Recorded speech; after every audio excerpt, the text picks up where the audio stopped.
ஐயா வணக்கம்ப்பா. இன்னைக்கு நம்ம கிச்சன்ல சூப்பரான ஆட்டுக்கால் பாயா எப்படி செய்யுதுன்னு பார்க்கலாமா? வாங்க. ஆட்டுக்காலை நல்லா இந்த மாதிரி பளிச்சுன்னு சுத்தம் பண்ணி எடுத்துக்கலாம். கொஞ்சம் சுடுதண்ணி போட்டு மஞ்சத்தூள் போட்டு நல்லா பிசைஞ்சு கழுவிக்கலாம். அதை வந்து கழுவுன ஆட்டுக்காலை இந்த குக்கரில் ஃபஸ்ட்டு சேர்த்துக்கலாம்ப்பா. சோம்பு, பட்டை, ஃப்ரெஷ்ஷாக அரைச்ச இஞ்சி பூண்டு பேஸ்ட்டு, ஒரு 4 பச்சை மிளகா, ஒரு கொத்து கருவேப்பிலை, ஒரு சின்ன வெங்காயத்தை கட் பண்ணி அது மேலே போட்டுக்கலாம். ஒரே ஒரு தக்காளி பழத்தையும் கட் பண்ணி அது மேலே போட்டுக்கலாம். நல்லா இது முழுகிற அளவுக்கு நல்லா தண்ணி ஊற்றிக்கலாம். இன்னும் கூட கொஞ்சம் தண்ணி ஊற்றிக்கலாம். ஒரு 1/4 டீஸ்பூன் மஞ்சத்தூள் போட்டுக்கலாம். இப்போ நான் உப்பு போடலை. காலில் வந்து நம்ம இன்பில்டாக கொஞ்சம் உப்பெல்லாம் இருக்கும். ஸோ அதனால் இப்போ போடக்கூடாது. கடைசியாக நம்ம குழம்பு கூட்டி வைக்கும்போது நம்ம உப்பு போட்டுக்கலாம். நான் ஏன்னா இப்போ உப்பு போடலை. இப்போ வந்து குக்கரை மூடி போட்டு இப்போ அடுப்பு பற்ற வச்சு ஒரு 10-12 விசில் விடுங்க. அப்போ தான் கால் நல்லா வெந்து இப்படி உதிர்ந்து வரும். அப்போ தான் சாப்பிட்றதுக்கு ரொம்ப நல்லாயிருக்கும். இப்போ நம்ம விசில் போட்டலாம். அது ஒரு 10-12 விசில் வரட்டும். இங்கே நம்ம ஆட்டுக்கால் பாயா வந்து விசில் வரதுக்குள்ள நம்ம இதுக்கு ஒரு தேங்காய் பேஸ்ட் ஒன்று ரெடி பண்ணிக்கலாம். இதுக்கு வந்து பார்த்திங்கன்னா நல்லா ஒரு 2 ஸ்பூன் தேங்காய் துருவல் போட்டுக்கலாம்.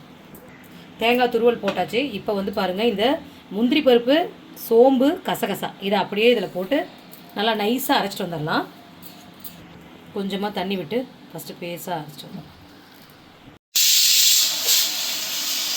அது பொங்கல். ஓகே, இப்போ நம்ம 10-12 விசில் விட்டு அதை எடுத்து வச்சுருக்கோம். அது விசில் அடங்கிறதுக்குள்ள நம்ம இங்கே குழம்பை தாளிச்சு விட்டுறலாம். இப்போ நம்ம கடாய் வச்சாச்சு, அடுப்பத்தை வச்சு கடாய் வச்சாச்சு. இப்போ எண்ணெய் ஊற்றிக்கலாம். கடாய் காஞ்சிடுச்சு. நம்ம கொஞ்சமாக எண்ணெய் ஊற்றிக்கலாம்.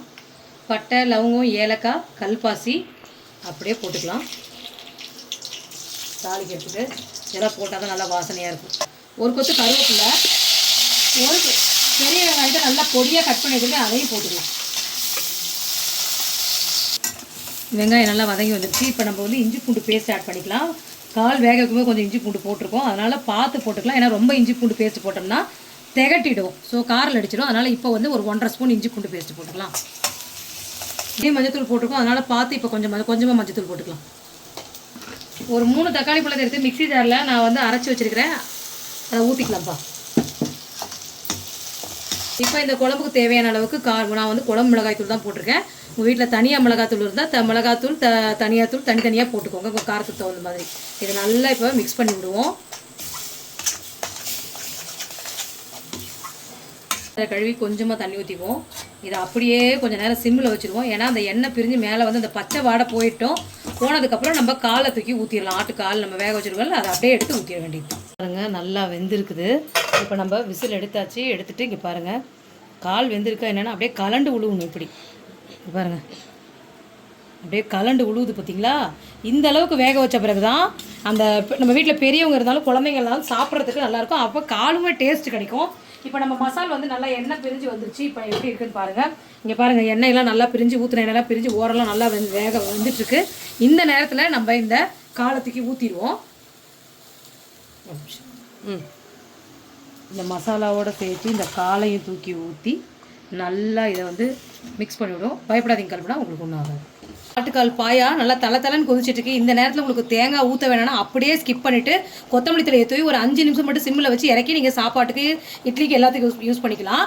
இல்லை கொஞ்சம் ஆண்டு வரணும், நிறைய பேர் இருக்காங்க, கொஞ்சம் தேங்காய் ஊற்றினா எனக்கு அந்த டேஸ்ட்டு பிடிக்கும்னா நீங்கள் நான் சொன்ன மாதிரி இந்த தேங்காய், முந்திரி, கசகசா, சோம்பு பேஸ்ட்டு அரைச்சி இதில் ஆட் பண்ணிக்கோங்க. இப்போ இதை அரைச்சி ஆட் பண்ணிவிட்டு இந்த குக்கர் மிக்ஸி ஜாரை கழுவி கொஞ்சமாக தண்ணி ஊற்றிக்கிறேன். அவ்வளோதான், ஃபைனல். குழம்பு நல்லா கொதிச்சு இப்போ தான் நம்ம ஃபைனல் ஸ்டேஜுக்கு வந்து உப்பு இப்போ தான் நான் போட போகிறேன். இப்போ ஒரு மிக்ஸ் பண்ணிக்கலாம். ஃபஸ்ட்டு முந்திரி பருப்புலாம் போட்டிருக்கோம். நல்ல ஒரு க்ரீமி டெக்ஸ்சரில் கிடைக்கும். நல்லா சுட இடியாப்பம் சுட்டு ஆட்டுக்கால் பாயாவை ஊற்றி கொடுத்தீங்கன்னா ஃபைனல் ஸ்டேஜில் தான் இப்போ தான் நம்ம உப்பு போட போகிறேன். உப்பு போட்டாச்சு. போட்டு இதை நல்லா மிக்ஸ் பண்ணிவிட்டு அனலை ஃபுல்லாக வச்சு நல்லா தலைன்னு நல்லா கொதிக்க விடுங்க. கொதித்து அந்த பச்சை வாடை, தேங்காய் பச்சை வாடை எல்லாம் போயிடும். 5 நிமிஷம் கொதிச்சாவே போதும். குழம்பு சூப்பராக ரெடி ஆகிடும். நல்லா இட்லியில் தலைன்னு இந்த காலை ஊற்றி சாப்பிட்டு இதெல்லாம் சாப்பிட்டோம்னா இந்த வயிற்றில் இருக்க புண்ணு, இந்த வயிற்றில் புண்ணு வரதுனால என்ன, வாய் நாற்று அடிக்கும், வாய் ஸ்மெல் அடிக்கும். இது ஓப்பனாக சொல்கிறேன், தப்பாக நினச்சிக்காதீங்க. நிறைய பேருக்கு அந்த இது இருக்குது, வயிற்றில் புண்ணு இருக்கிறதுனால வாய் ஸ்மெல் அடிக்கும். ஸோ அந்த வாய் ஸ்மெல் அடிக்காமல் இந்த மாதிரிலாம் இருக்குன்னா அந்த ஆட்டோட ஸ்பேர் பார்ட்ஸை நம்ம அப்பப்போ எடுத்துக்கிறது நல்லது. அதில் நம்பர் 1 இந்த ஆட்டுக்கால். அந்த ஆட்டுக்கால் மேலே இருக்க அந்த சதையெல்லாம் சாப்பிடும்போது வயிற்றில் இருக்க புண்ணு போயிடும். அதே மாதிரி இந்த நொரடப்பா, குடல் இதெல்லாம் வாங்கி சாப்பிட்டிங்கன்னா வயிற்று புண்ணே வராது. அந்த அளவுக்கு நல்லது. ஸோ இது நல்லா இப்போ கொதிக்கிட்டோம். கொதிச்சுட்டு நம்ம இட்லியில் ஊற்றி சாப்பிட போகிறோம். பார்க்கலாம். குழம்பு நல்லா தலை கொதிக்குது. இப்போ இதை நம்ம நல்லா அடியிலேருந்து எடுத்து விட்டு பார்க்கவே ரொம்ப சூப்பராக டெம்டிங்காக இருக்குது. நம்மளோட ஆட்டுக்கால் பாயா சூப்பராக ரெடி ஆயாச்சு. இப்போ கொத்தமல்லி தலையை நல்லா ஒரு கைப்பிடி கொத்தமல்லி தலை நல்லா சுத்தம் பண்ணி அப்படியே அது மேலாப்பில் தூவிக்கலாம்.